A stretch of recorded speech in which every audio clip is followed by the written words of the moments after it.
Hello and welcome to this week's Ruby Shoes podcast, delivering the very best local entertainment news across East Anglia each and every week. This week on the Ruby Shoes podcast, we've got a packed episode for you.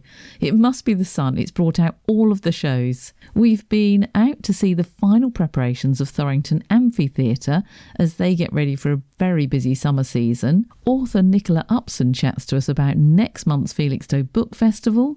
We managed to catch a quick word with the director of a new travelling art installation called the Beach of Dreams. And last Sunday we were at the Global Food Awards and Pita Festival in Ipswich, which is a celebration of food and culture. Plus, as always, we've got you a roundup of some of the region's theatre shows you won't want to miss. So this morning for Ruby Shoes, we're out at Thorington. You can probably hear the bird song, which is lovely. Actually sitting with lovely Lindy, who is the creator of the Thorington Theatre, which is a fabulous outdoor amphitheatre. If you haven't been, you absolutely need to come this summer season because it's just the most amazing experience. Lindy, if someone hasn't been before, just describe it for us because it is so lovely, isn't it?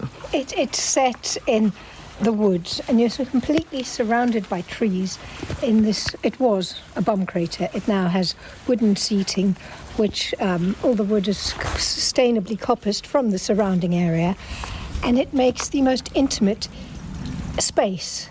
Music of the trees is what we say, and we have a musician playing exactly that this summer.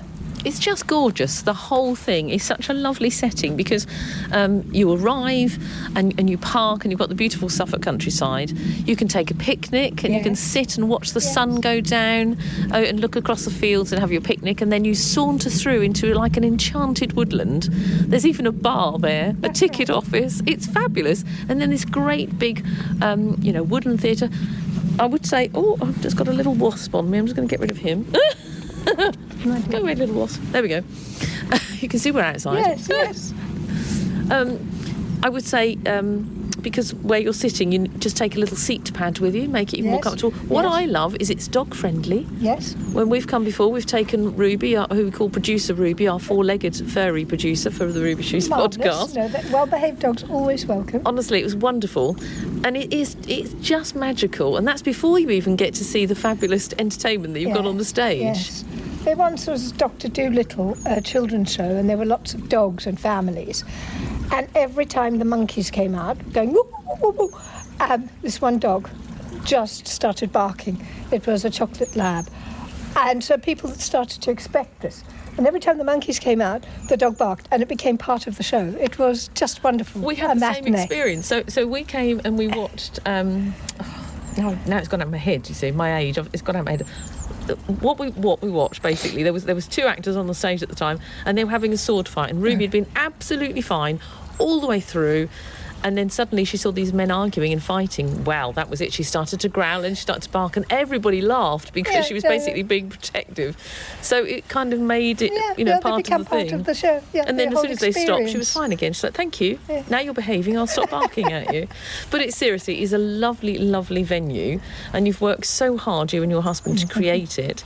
Thank you. You're just about to start your summer season. It all begins in May. It does. Tell us some of the highlights. I know it's impossible to tell us all of them. Comedy store players. Yeah. Who've been many times before. Then we have some great music. Mumford and Son Story, also in May. Running through to Ostentatious in July, which is not on at the West End this year, so they're touring.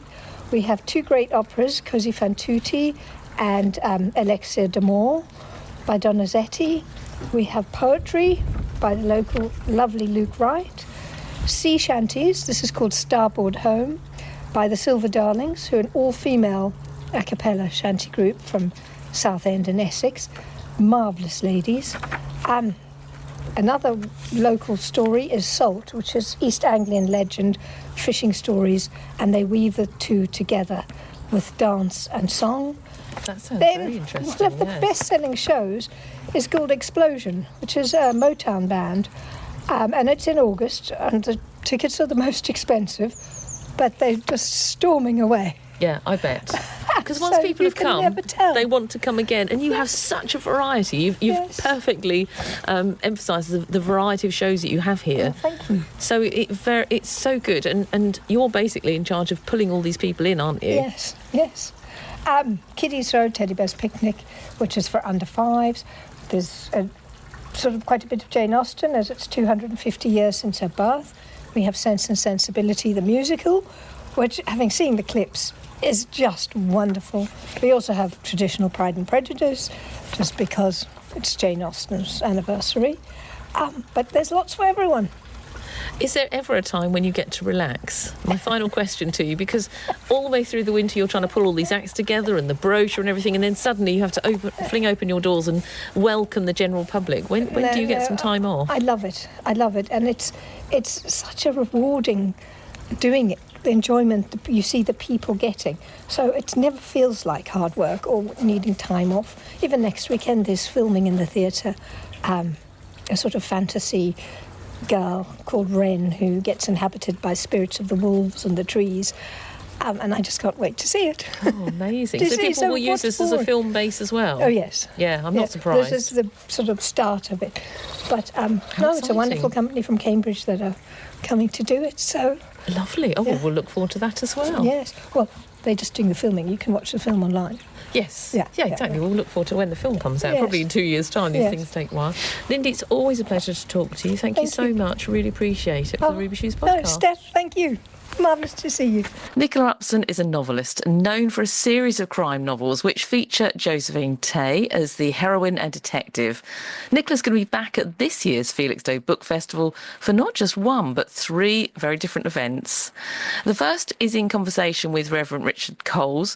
Nicola, have you interviewed Richard before? No, I've never met him, so I'm looking forward to it tremendously. Oh, that should be amazing, shouldn't it? Because it's going to be talking about his latest book, which is due out in June, A Death on Location. How do you prepare for something like that when you've not met someone before? I mean, have you been sort of genning up on his novels? Have you been sort of reading up about him? Or do you just think, do you know what, we're both novelists, we're just going to have a really nice chat on stage? No, I don't think I'd ever do that. I think when you're interviewing somebody, first of all, it should be somebody that you're interested in talking to, whose work you enjoy. So that's huge ticks for me when it comes to the Reverend Richard Coles. But then I think you really do have to do your homework and read the books and hopefully find things that he will enjoy talking about as much as I'll enjoy asking him and that the audience will appreciate. And I think with an event like that, there's going to be no shortage of audience questions for him as well. So the trick is to leave time like that, because I suspect he and I could sit there all day and chat, but it's important that the audience get to ask those questions, because that's one of the things about the lovely Felixstowe Festival. It is that chance for the audience to meet the people who are coming to talk about their books. So it's important they get a chance to do that. Oh, definitely. It makes the authors very accessible, doesn't it? Which is wonderful, especially if Absolutely. you're an inspiring writer or you just love reading their books. To have them literally within feet of you, be able to put your hand up and actually ask them a question is just magical. It is, and it's nice for the writers too, because it's often quite a solitary thing, inevitably, by what you do. So it is lovely to come out and meet the people who make it possible for you to write those books and do those events. And talking about meeting you, obviously people are going to want to come and meet you as well. And your next event I want to talk about is also on the Saturday, the 28th of June. This is later in the afternoon, and it's a Mind to Murder celebrating P.D. James. I'm guessing P.D. James for you is someone that's been sort of a lifetime love as another novelist. Absolutely, and a huge influence. I mean, long before I ever met her books, their sense of place, and a lot of them set in Suffolk, as you know. And that way that she took the traditional classical English detective novel and turned it on its head and did really new things with it. But my partner, Mandy Morton, who's also at the festival, we both knew Phyllis for nearly 20 years. We met her separately, and she was a great friend to us both. But Mandy did a radio documentary for Radio 2, which was Phyllis's biography. And over those 20 years, she would do an interview and readings from the book whenever something new came out with Phyllis. So the special thing about this particular event is that we're going to have those archive audios. So we'll be talking about our friendship and talking about Phyllis and her legacy. But also you'll get to hear a lot from Phyllis herself, talking about the way she works, the inspiration for those books. And she talks about the art of fictional murder, I think, more eloquently than anybody else I've ever met. So to have her voice in the room with us when we're doing that event, I think will be very special. You're absolutely right. It's going to be so special, isn't it? That's on the Saturday between 4 and 5, Saturday the 28th of June. So we're really, really looking forward to that. And then we're working you very hard this year because on the Sunday, 29th, you're back with us from 12 till 1. And this time talking to Ian Collins, who's written the book Blythe Spirit, The Remarkable Life of Ronald Blythe. And you talked about your sort of Suffolk connection before when we were talking about P.D. James. This is going to be, again, a very, very different interview, but fascinating, with lots of Suffolk insight as well, I imagine. Yeah, and Ronald Blythe, obviously the ultimate Suffolk gentleman. He was a fantastic writer, an amazing man. I had the privilege of meeting him once at his home, and we talked about his great classic work, Aikenfield, which lots of people will know either as the book or as the film. And that was quite a long time ago now, but Ian Collins was a really good friend to Ronnie for a large part of his life. And Ian came to the festival, I think 2 or 3 years back now, to talk about Ronnie's last book, which was published to celebrate his 100th birthday, Next to Nature. And it was such an interesting conversation, but we barely scratched the surface of Ronnie's life. So we said that the minute Ian's biography came out, we would have him back and talk in more detail. So that's what we're going to do. And we'll talk about his upbringing, his time in the war. We'll talk about, of course, about his life as an author and the writing that he did that has influenced so many people's writing about nature and the countryside. And just have some of those kind of personal insights that you can really only get. I mean, it's lovely to be doing those two events. They're very different, obviously, but they have a lot in common, the P.D. James event and the Ronald Blythe event, in that they are both focusing on people who not only made a huge impact in their writing and in their work, but also who lived incredibly full, interesting lives. So it's a nice chance to get the intimate, the personal side of those people, because when you read somebody's work, yes, you know them up to a point, but to have somebody like Ian who knew Ronnie really well, for Mandy and I to be able to talk about our friendship with Phyllis, I think that will give different insights into these people who the audience perhaps only knows through their work. Oh, absolutely, definitely. If you want to get hold of tickets, it's felixstowbookfestival.co.uk, and they are going quickly. They really are. I think the farthest ever in Felixstowe Book history, and it's the 13th Felixstowe Book Festival this year. So do get your tickets quickly. felixstowbookfestival.co.uk. Nicola, you've been really generous with your time. One more question, if I may, because you just said people like to know about the authors. We want to know a little bit about you. Tell me about your writing style and where do you like to write? Well, I'm lucky in that I split my time between Cambridge and Cornwall. So I have two really lovely backdrops to write against. In Cornwall, it's the sea, it's the sound of the sea and a desk where I can see the sea. In Cambridge, it's much more like a study atmosphere in a room that I'm surrounded by books. But I'm quite ritualistic about my writing. The things I have around me are important. I write on a very old Dell laptop called Leonard, who I've written all my books on. And so I'm incredibly superstitious about him. And a series of long-haired tabby cats have made themselves at home on Leonard's keyboards. So the only time I have dared to let it out of my sight to have it cleaned, we had a sort of enough tabby fur to stuff a cushion with. So I always work, usually I work to music. So there's always a pile of CDs near the desk. Anything from Kate Bush and Stevie Nicks to Renaissance and medieval choral music. And I like to have things about me that mean something. So we talked about the P.D. James event. When Phyllis died, she very kindly left a letter to say that some of her friends should come and choose something to remember her by. So I have on my desk the most un-Phyllis-like thing you can imagine, which is a mug in the shape of a rabbit's face, stamped "Made in Portugal," that was on her desk for years when she was writing, and it's now on mine. So that is a very, very important thing. And I also like to have something around me that reminds me of the book I'm writing. So at the moment, I'm writing a Josephine novel that's set in North Wales, and it's to do with the slate mines. So I've got a piece of Welsh slate on my desk. But I've just finished a book which comes out in September, which is actually about the real life couple who invented Cluedo, the game we all love, and it's a Christmas mystery. So I had little bits, the weapons from Cluedo, on my desk around me, and the brochure of the original hotel, Tudor Close, where the game was set. So things that will get me in the mood to get me back in the sort of time and the place that I'm writing about. I love that. What a brilliant answer. That's the best answer I've had from any author so far. So well done. Thank you so much, Nicola. Absolute pleasure to talk to you as always. And we will look forward to seeing you in June at the Felixstowe Book Festival. You too, Steph. I can't wait. Actually, it's one of our favourite festivals and we can't wait to come back. The Beach of Dreams Festival is coming to Felixstowe on Tuesday, the 27th of May. Bryony Graham is a Felixstowe-based artist and founder of the arts organisation and the Gallery Hamilton MAS on Bent Hill. And Bryony joins us now to tell us more. So tell us, first of all, Bryony, what is the Beach of Dreams Festival?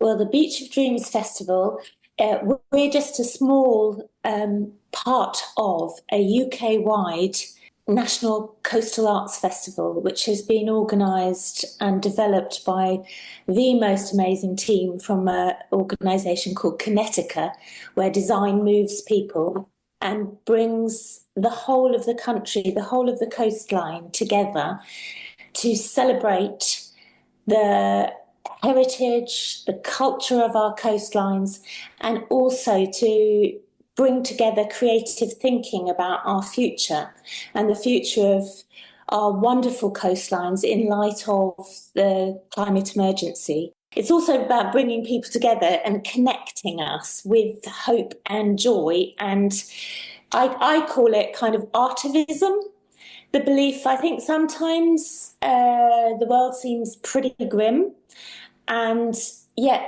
this power of creativity that human beings have can really inspire us to believe that we can make a positive change. Even our own personal agency, our tiny actions do add up. And back in November, I got this email pinged from a friend of mine who lives in Fife, Gillian, who's an artist there. Fife is a key partner with the Beach of Dreams National Festival. And completely by chance, Gillian's husband grew up, he's a Felixstowian. He's from Felixstowe. We get everywhere. Yeah, we do. And it's fantastic. So Gillian said, I think you might be interested in this. And I literally got on their website at beachofdreams.org. And I was totally inspired. I literally was like, this is beautiful. It's joyous, stunning. Everybody is invited. It's an invitation, really. Sounds to wonderful. Get involved and be part of it. Yeah. So on the 27th, here in Felixstowe, there's going to be a walking wave of community creativity, connection, and conversation. So we have invited and collaborated with Beach of Dreams. They are going to bring their National Arts Commission, the Beach of Dreams Silks, to Felixstowe. This is an extraordinary collection of 838 and ever-growing large pennants, which have been designed by individuals all around our country in relation to their personal experience of their particular part of the coast. And this travelling art installation is coming to Felixstowe, and we're doing it slightly differently.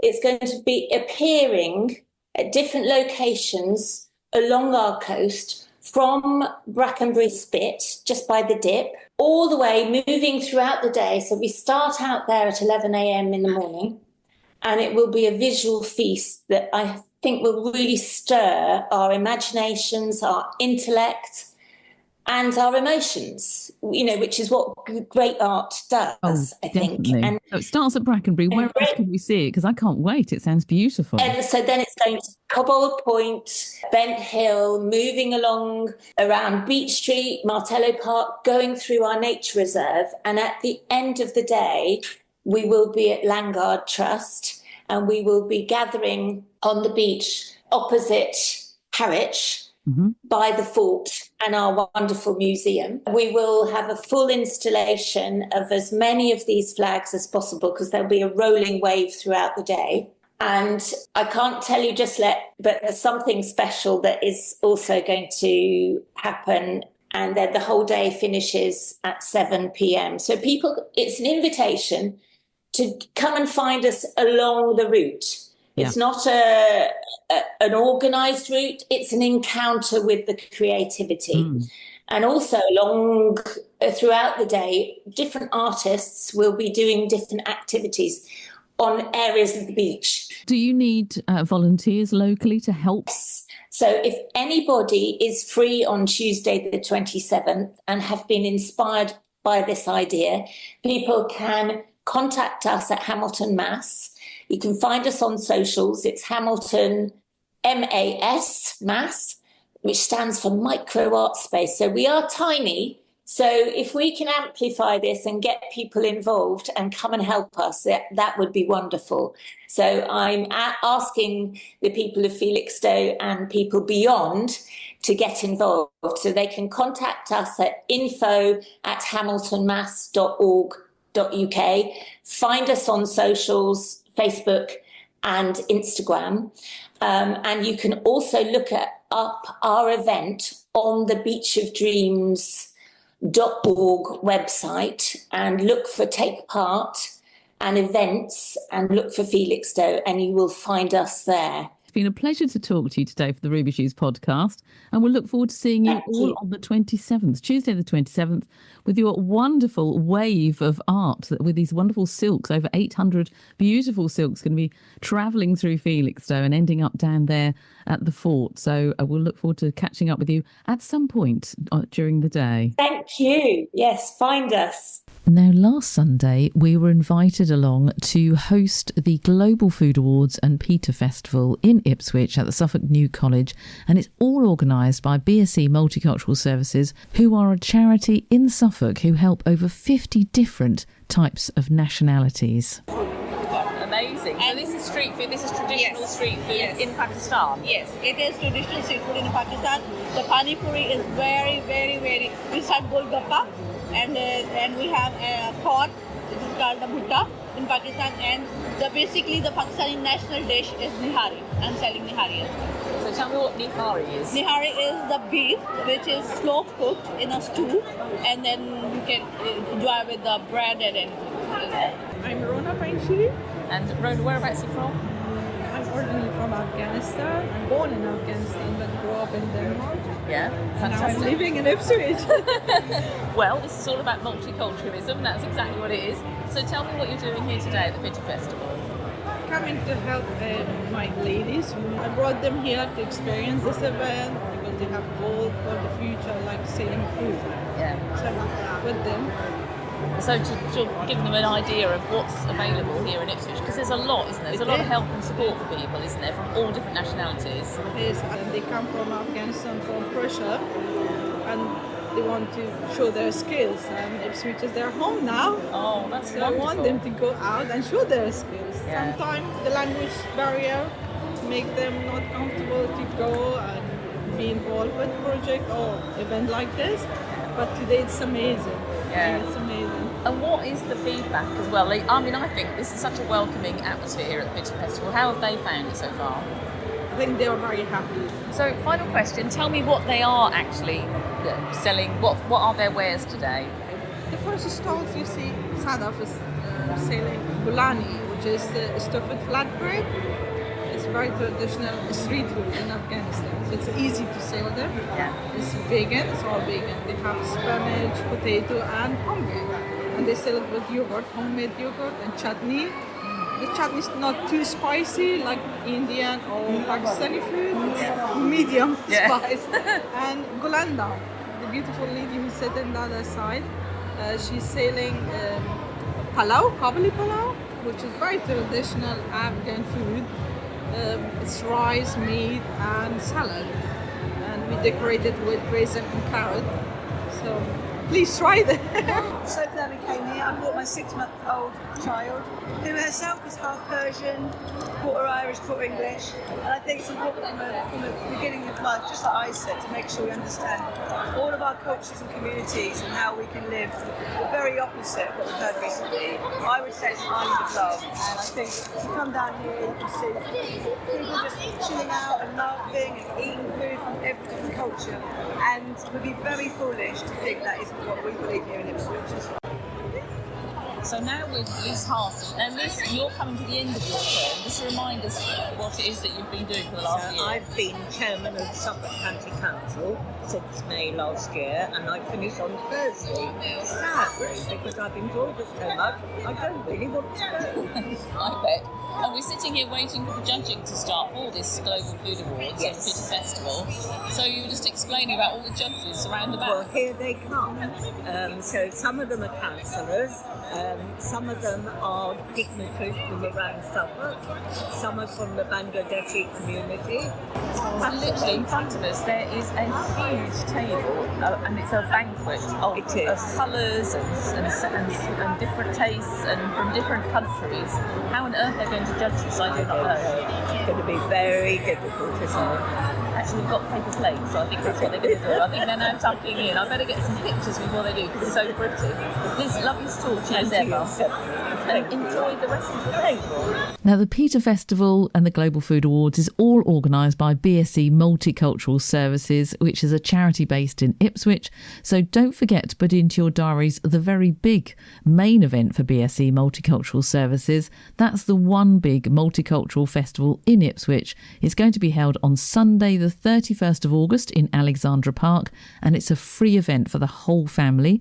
Follow BSE Multicultural Services on Facebook for more details, and you'll find out all about the live music that's going to be there, all the different sorts of foods and children's entertainment as well. What's on across Suffolk with Stephanie McIntyre, sponsored by Ruby Shoes Podcast, your weekly entertainment news podcast, available from your smart speaker, Apple, Spotify, or you just follow Ruby Shoes Podcast on Facebook and click on the weekly podcast link to listen. There's a host of great shows on offer across Suffolk's magnificent theatres, and here's just a selection to tempt you. Friday the 23rd of May at the Ipswich Corn Exchange, the Anglia Comedy All-Stars with another great lineup featuring the fantastic Simon Brodkin, Flo and Joan, Nick Helm and Ria Lena. Acclaimed character comedian and the world-famous blagger, Simon Brodkin is now performing as himself. Star of Britain's Great Hoaxer on Channel 4, Simon hit global headlines multiple times for his high-profile stunts, including handing Theresa May a P45 during her speech at the Conservative Party conference. Go to ipswichtheatres.co.uk to find out more. Saturday the 24th and Sunday the 25th of May at the Spa Pavilion Theatre in Felixstowe. Are you ready to escape the madness here in Britain? Then why not come and join Katie Hopkins for her brand new tour for 2025 and remember what it's like to have a proper belly laugh. Katie's daily briefing is now the most trusted source of news, they say, for those wanting a speedy update on what's actually going on with a side order of snark and laughter. Whether it's poking fun at sickly sweet celebrities, sticking two fingers up at hypocrites in charge, Katie is unapologetically bold. This is a laugh-out-loud escape for all adults in your family. Strictly aged 16 and over, she's already completely sold out on the Saturday at the Spa Pavilion, but there's still some tickets left for her performance on the Sunday. To find out more, go to spapavilion.uk. On Sunday the 25th of May from 7pm, but this time at the wonderful Thorington Open Air Theatre. The production garden proudly presents Mumford & Sons Story, which recreates the incredible tale of the floor-stomping folk rock band that took the world by storm in 2009.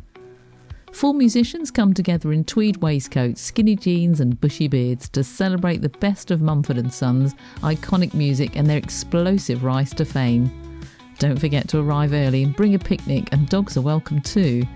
To find out about this and all of the outdoor theatre performances Thorington Theatre are hosting this summer, go to thoringtontheatre.co.uk. And in its final week now at the New Wolsey Theatre in Ipswich, Noise is Off with a final performance on Saturday the 24th of May. Noise is Off promises an evening of non-stop laughter and mayhem as the doomed actors struggle to keep their performance together, whilst everything around them quite literally has been falling apart. For those final few tickets, go to wolseytheatre.co.uk. Don't forget, you can always get in touch with us via our Facebook page. We're at Ruby Shoes Podcast. We love to hear about your forthcoming plays, your comedy nights, or any kind of show, festival, or event in East Anglia you'd like everyone to know about. Tell us so we can tell everybody else. And remember, you can always listen again to any of the Ruby Shoes podcasts via Apple or Spotify, or just simply click on the weekly podcast links on our Facebook page. Follow us there too for all the latest entertainment news where you are. I'm Steph McIntyre. Thanks for listening, and we'll chat about more live theatre and all kinds of entertainment next week. In the meantime, check out those socials. At Ruby Shoes Podcast, we're on Twitter or X, Facebook and Instagram. We'd love you to follow us there too, and make sure you have a great week.